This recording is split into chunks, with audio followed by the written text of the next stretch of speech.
Well, let's spin this into something else. What were your big plans for TNA, and how many times would you have made me world champion? Here we go. Well, Uh, as I said when we started, Kurt, absolutely the greatest professional wrestler that I've ever been around, and was fortunate enough to work with. So, put it this way, what's interesting about our time in TNA together, look at who was in that locker room: Bobby Lashley, Drew Galloway, Matt Hardy. It was a really Jeff Hardy, really stacked roster. So it'd be hard to sit you down and say, Kurt, I'm going to need you to put over Shark Boy tonight. You know what I mean? No disrespect to Shark Boy. My plans were very similar to what I've tried to do with the NWA. My harp as a fan was I thought the booking had burnt the fan base one too many times. As we say, and I'll keep it PG-13, as we say, one too many effed finishes, one too many run-ins, and somebody getting hit in the head with a pipe, or you know what I mean. It's just I felt the ridiculousness. Cleaned up. I had done my job to a certain extent in the office on the booking committee, and John Geberg, who was running the company, now back to working with WWE.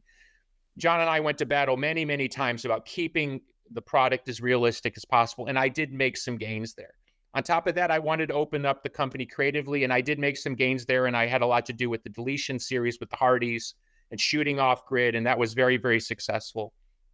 So I tried to bring some fresh energy to the company and put more emphasis on characters and storylines, and there was some sense there that was gaining ground.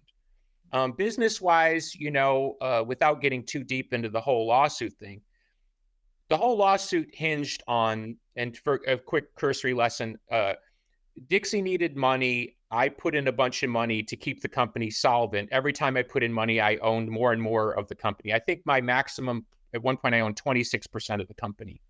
So like Dana White, for example, is an owner of UFC. He doesn't own the whole company, but he controls the company. So I didn't necessarily need to own 100% of TNA to control the company. And I was trying to figure that out with the various partners.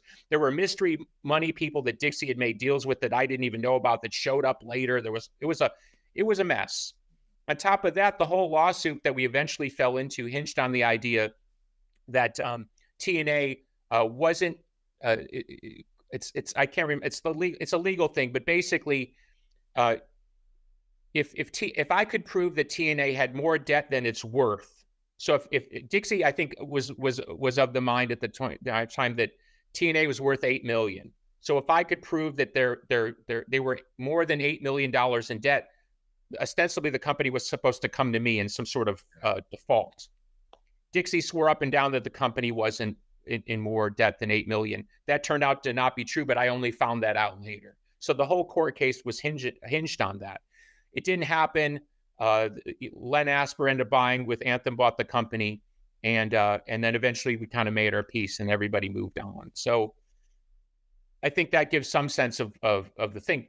I guess the reason I'm saying all this inside baseball was, even if I had bought the company, I think the debt that I would have taken on would have sunk me. So it ended up working out the way that it did, even though it was a very difficult path. I think the right people ended up owning TNA now, Impact.